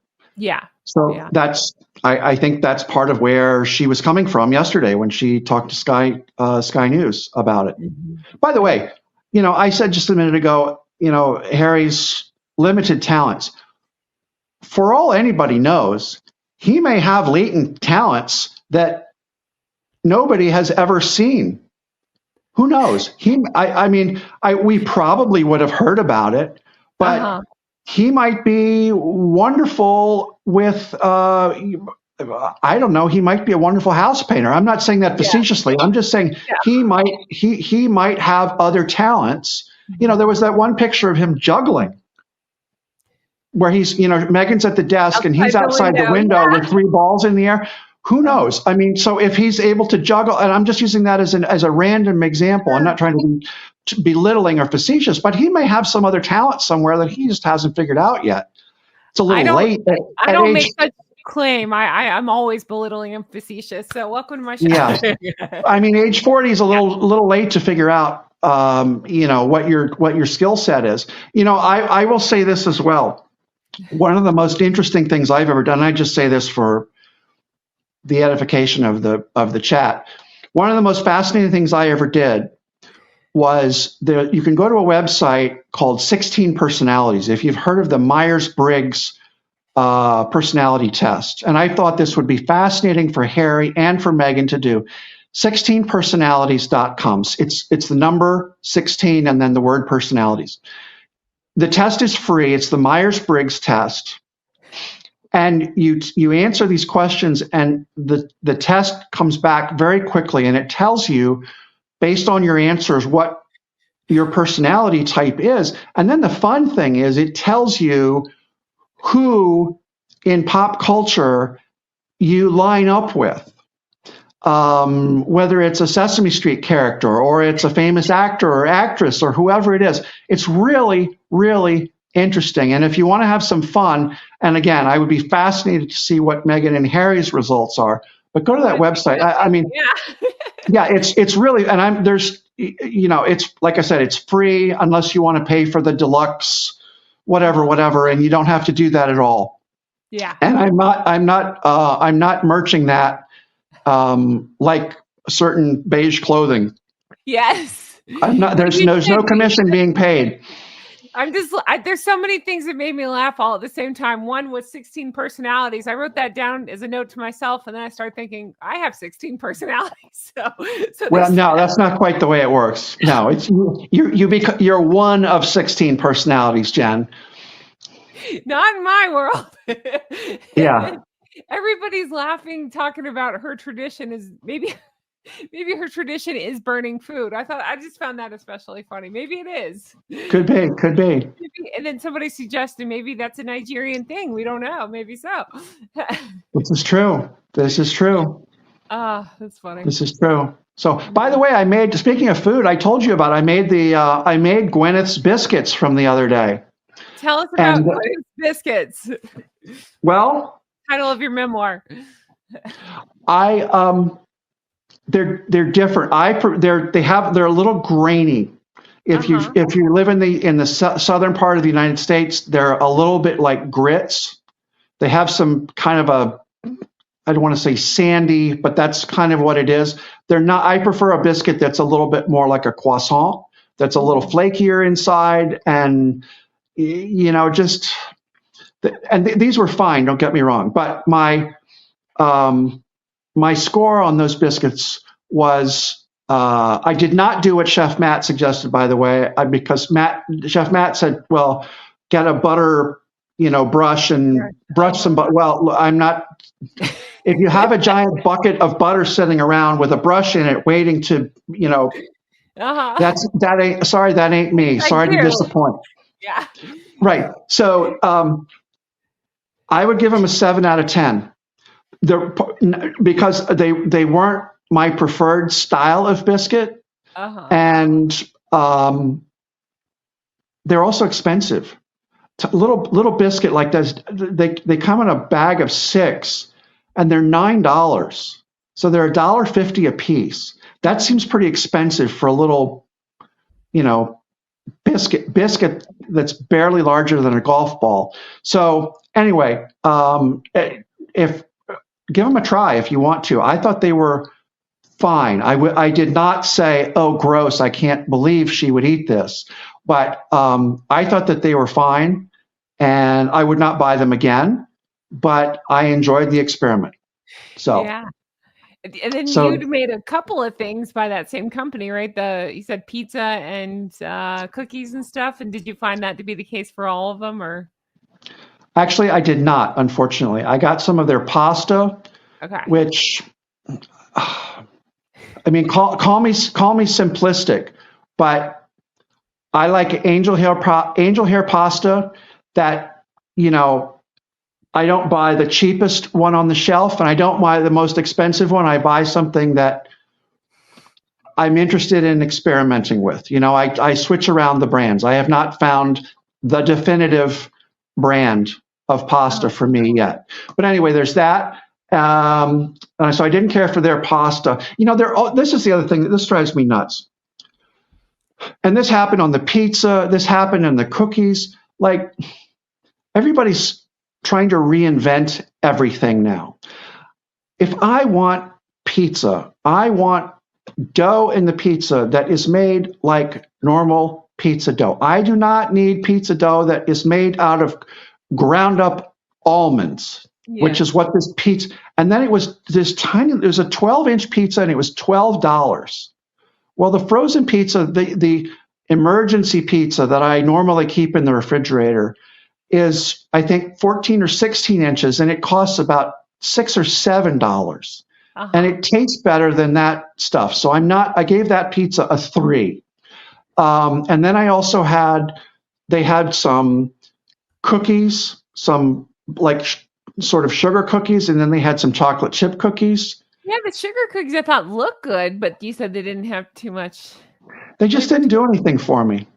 They didn't do anything. As I think I said to you, Jen, when my uncle used to smoke Cuban cigars that people would surreptitiously bring into the United States for him, since you're not supposed to bring those things. There's an embargo on Cuba in the United States.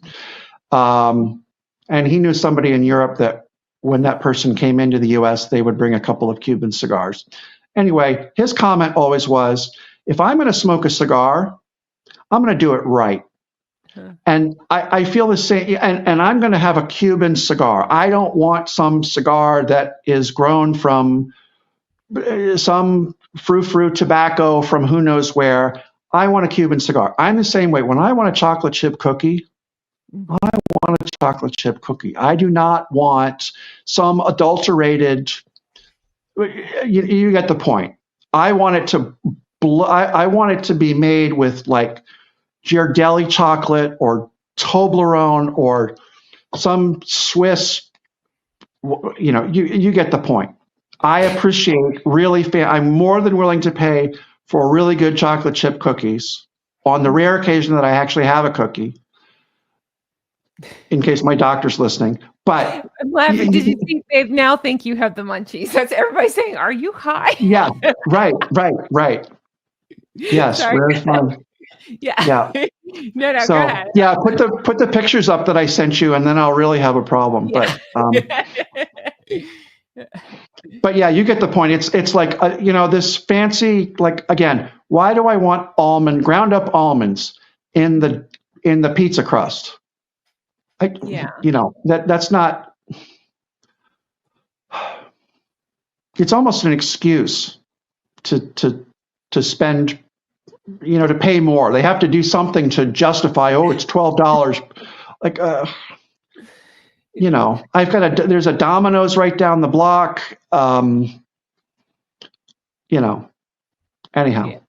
So like I said, for my emergency, I'm very specific about my emergency pizza. Yes. I have, you know how it is, and everybody needs to have an emergency pizza along with matches and candles in case of a power outage.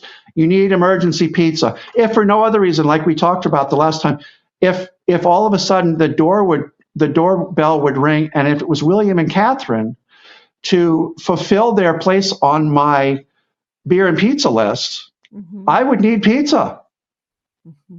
Like we talked about last time. That's my right. beer and pizza list. Don't know. Can you tell us what the beer and pizza list is? It's just the people that I would really like to sit down with, who I think would be really fun to sit down with and eat a pizza and have a beer or two while the pizza is in the oven somewhere at a pub or a restaurant, and then eat the pizza with your hands and get, the grease and tomato sauce or whatever sauce, on your fingers. And, it's just like, there are certain people that I think would be really fun to do that with. And I think William and Catherine are at the top of my list. William, Catherine, Princess Anne, Princess Sophie, any of them. I'll have, that'd be fun. Yes, all of those people. But Harry, maybe. Meghan, I don't think she'd enjoy it, and I don't think anybody else would either. No.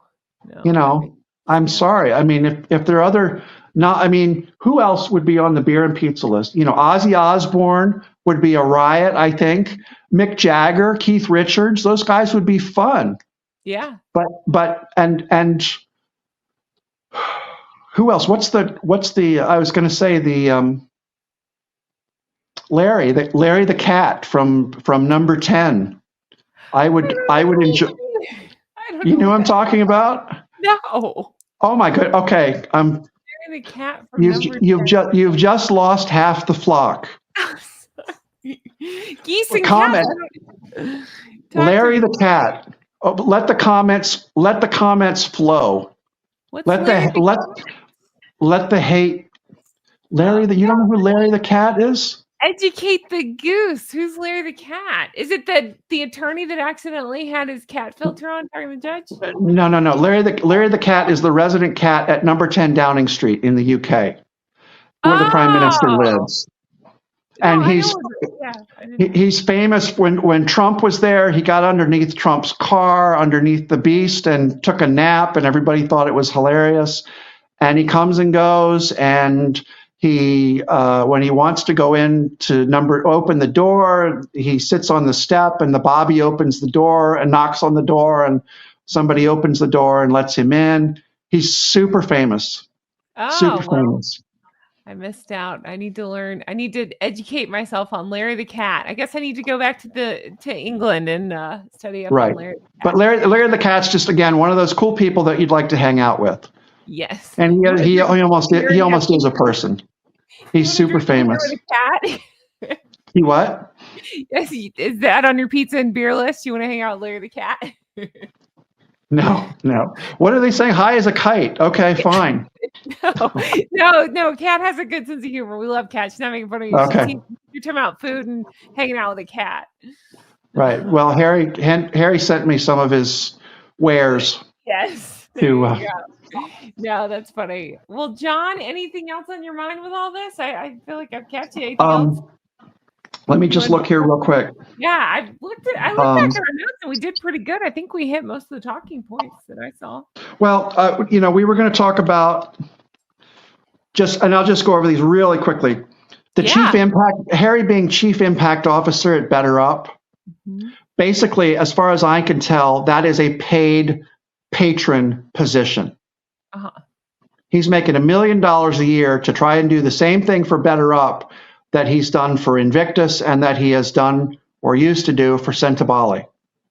So again, I find it very hard to believe that he actually adds value or impact or whatever it is at Better Up. Mm-hmm. I'm going to make a horrible joke. I had a thought that made me laugh and now I'm giggling about it. I thought if Better Up missed out on a naming opportunity. I can't even look at the screen when I say this. It's all about feelings. It should have been called Felt Up. Isn't that so much of a better name? Come on. Yeah. And then you could sell merch that says, I got felt up.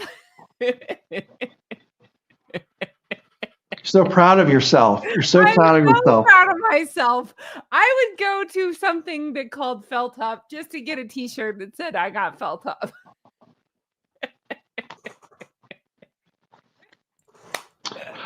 Oh boy, you're proud of yourself. What else? Oh, it's good. Oh God. People in the chat are agreeing with me, by the way. Oh, some people are calling it Butter Up because of your bucket of butter. Right. And then some people are saying, we love you, John, which means they feel sorry for you for having to put up with me. Go ahead. Sorry. I want to get felt up. Thank you. I appreciate it. Oh, the other thing I was going to say, I told you this story, Jen, the other day. When my dad tells this story a lot. When my parents got married, and this goes back a few years, they went for premarital counseling with the minister who was going to marry them. And my dad said that at the end of the conversation, he asked the minister, he said, oh, by the way, I'm just curious, would you ever remarry, would you ever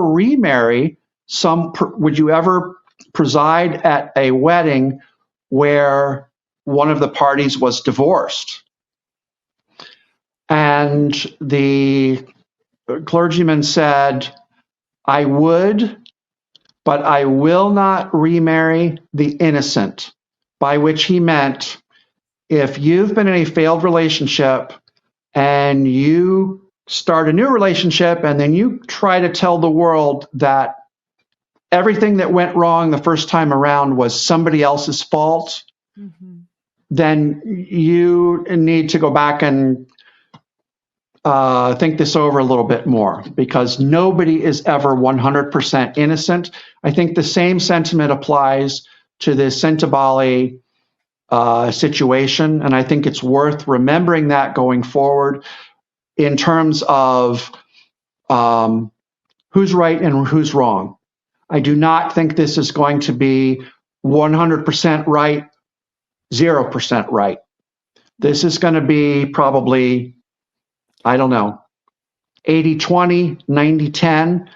I'm sure that there will be things that will come out. As much as everybody seems to be rooting for Dr. Sophie, and I get it, there will no doubt be some things that will come out that reflect poorly on her, or that will indicate a questionable decision or a phone call that she didn't make something is going to come out that's going to show that she is not 100% perfect and pure, and that's all right. That's all right. Yeah, who among us? Yeah. Yes, exactly. It's to be expected. So there's no such thing as one party having squeaky clean hands and the other party having muddy hands, because that's just not the way the world works. And I don't think it's going to be what we see the outcome of in terms of Sentebale. No, but what I'm hoping for is that if there are other people that have experienced like things, it encourages them to come forward.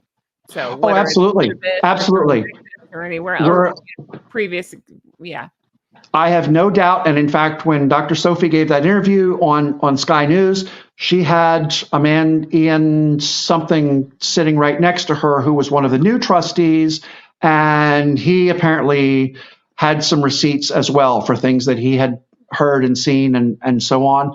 There may be some of the recently departed trustees that bring things up. Kinsey Schofield has talked on several occasions about information that she has received through whatever channels about similar potential problems at Invictus. African Parks, we've also already talked about. We've heard repeated stories about the churn, the personnel churn at Archwell. So, once there's blood in the water, I don't think that it's going to go away anytime soon. In fact, I think there's going to be more and more blood as time goes by. And again, I don't wish that on Harry. I feel bad for the guy in a certain way. I don't feel bad for the things that are. I'll say this: it's hard to feel bad for a person who is arrogant, and I think he's definitely arrogant. If you think back to those emails that were sent to the NYPD about the Duke feels that he's been misled, and the Duke feels that he's being ignored, and he wants someone held to account for these obnoxious photographers. If you think about that mindset, nobody's ever told him not to be that way. His entire life, like we said, he's lived in this bubble. I know, oh my God, like at some point we figure it out. Well, yes, but it's, again, the Schadenfreude is looming very, very large, but it's a shame that it had to come to that. And the real shame, again, for like the fourth time, is if he had done things right, it could likely have impacted even more people in Lesotho and in Botswana and who knows where else in the world. And yet it's gotten screwed up, and that's a shame. It's tragic. It really is. Yep, I think so, for sure. So, but we're here for it, aren't we? We are here for it. That's right. Again, I said something like, I think the Queen is, wherever you believe you go afterwards. She's in heaven having a marmalade sandwich, and it's not that she'd want him to suffer, but just more of right. Or she's down in the she's down in the vault still, and she's pounding on the roof of the. Don't say that about my queen. Yeah. She's down in the crypt saying, wait a minute, I've got to clean this mess up. Let me out. Yeah. No disrespect to the Queen. I have great respect for the Queen, and she's obviously missed. And by the way, speaking of the reigning monarch, I hear things that cause me concern about King Charles, and I certainly wish him well too. And I want to just articulate that. Because I'm hearing these murmurs about, this was a little weird for him all of a sudden to cancel everything and end up, back in hospital, back in hospital, or in the United States we would say in the hospital or in a hospital, but in the UK they don't have time for those fancy words like a and the. They just have to say he's in hospitals. Okay, fine, he's in hospital. So I certainly wish him the best. Yes, and I hope, and obviously that's, I'm sure, of concern to Harry. It's of concern to William. I'm sure it's of concern to Catherine, and I hope it works out okay for him. Absolutely. I totally agree. Yep. I totally agree. Well, John, thank you so much for your time and for coming on. How can we support you besides pestering you to get a channel? Oh gosh. Well, like I said, think about the king. Keep him in your thoughts. Think of Virginia Roberts. I can't imagine. I don't know how they said she's having renal failure as a result of this terrible car accident. She released a picture of herself. She looks awful. She looks awful. And I don't know how. I thought even if you had renal failure, you could still soldier on with dialysis. I don't know. She's acting like it's like she's got 4 days left or something. I don't get it. But anyway, and then if people want to join on Instagram, if I do make if I do launch a channel, that'll be the first place I publicize it, is on Instagram. So Witherspoon DC on Instagram. Here you will. Well, that too. Beside that. Yes. Yeah, they've been posting the link in the chat so guys in the chat, just click on it. But say it again, just so somebody's watching after the fact they can find it. You said it's Witherspoon DC. Witherspoon DC on Instagram. Yes. Okay, we can definitely do that. You are fun as always. I appreciate your wealth of knowledge and all the interesting stories you bring and the pictures and all of it, and thoughtful questions and thoughtful all of it. I appreciate it so much. I appreciate you being here, and you're always welcome. So if there's anything else you want to talk about, and as they continue to do more stuff, I'm going to pester you to come back. So look forward Fair to enough. that. Fair enough. Happy to do it. Thank you so much, John. I appreciate it. Guys, if you want to stick around, I'm not going anywhere, but John's going to take off. Thank you, John, for being here. I appreciate it. Bye. Bye. Guys, thank you so much for watching. You mean the whole wide world to me. You truly do. I just want you to know how much I appreciate you, how much I appreciate John Witherspoon for your time and for being so kind and answering our questions and just being so lovely. So thank you, John, for that. Make sure you give him a follow on Instagram. He's Witherspoon DC, I believe. I'll double check and I'll try to put that up on the screen. But thank you, John, for being so wonderful and gracious and kind and all the things. Again, look for my recording soon with Chef Matt. So you guys have really enjoyed seeing him as well. I'm excited to bring that to you. And yeah, so much more. So check back lots. Make sure you're subscribed. I want to take a minute and shout out my Patreon peeps. You guys are so wonderful. A huge thank you all for supporting the show, for supporting me. I appreciate that so very much. And if you want to support the show or support me, you can check out Patreon at patreon.com/Real Housewives Recaps. If you're new here, that's my old name. That's where the RHR came from. It's also the inverse of HRH. Hello. But check that out. If you're interested, you can become an executive producer like the lovely geese and gators you see on the screen before you. Thank you guys so much for supporting. It means the world to me, and it's tons of bonus content, lots of deep dives, lots of me saying crazy stuff over there because there's not any kind of filter like there is on YouTube. So it's a lot of fun. We have a lot of fun over there, and I hope you enjoy it. And thank you to all who support. Guys, that'll do it for me. Let me know your thoughts on all this. My most sincere thank you to John, to you all for watching, to Spicy and Squeegee for your help behind the scenes, to all of you. You mean the world to me. I appreciate you, and I cannot wait to bring you more stuff like this. And I'll talk to you guys again soon. Have the best day. All right. Bye-bye.